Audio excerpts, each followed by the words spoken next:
Rabot Jacqueline, vivante, née le 14/4/1952. Elle a pris le parti d'en rire, mais c'est le parcours du combattant pour Jacqueline depuis 15 jours. Elle tente alors de faire une commande internet, son paiement est refusé et elle s'aperçoit que sa retraite n'a pas été versée. En prime, impossible de se connecter à son espace à l'aide de son numéro de sécurité sociale. Donc j'arrive le lendemain à la CARSAT, la fille elle met mon numéro. Oh, quand elle me dit on a un problème. J'ai dit ah bon?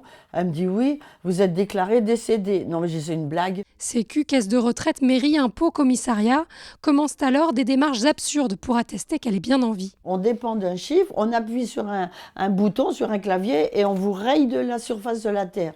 Et c'est ça, moi, que j'ai trouvé dur. Je me suis effondrée, j'ai dit c'est pas possible, je vais jamais m'en sortir de cette histoire-là. Donc, alors, obligée d'aller à la mairie, donc chercher ce fameux papier.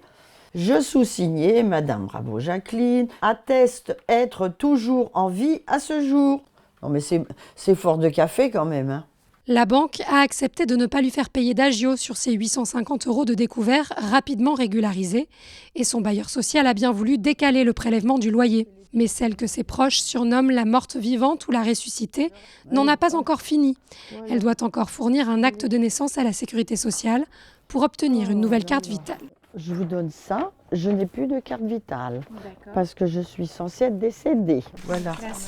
Merci beaucoup. Mais de rien, bon courage pour les dernières démarches. Oui. Habituellement, tout est informatisé. Ce sont les mairies qui transmettent l'information des décès à l'INSEE qui renseignent les caisses de retraite. Dans ce cas, tout est parti d'une faute de frappe à la caisse de retraite de Marseille. Notre CARSAT reçoit le courrier d'un notaire sur lequel il est donné une information de décès.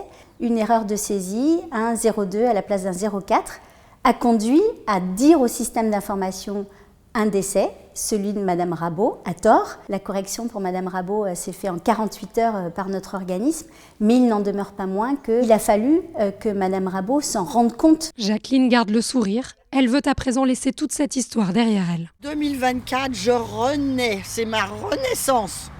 Me voilà ressuscitée, alléluia.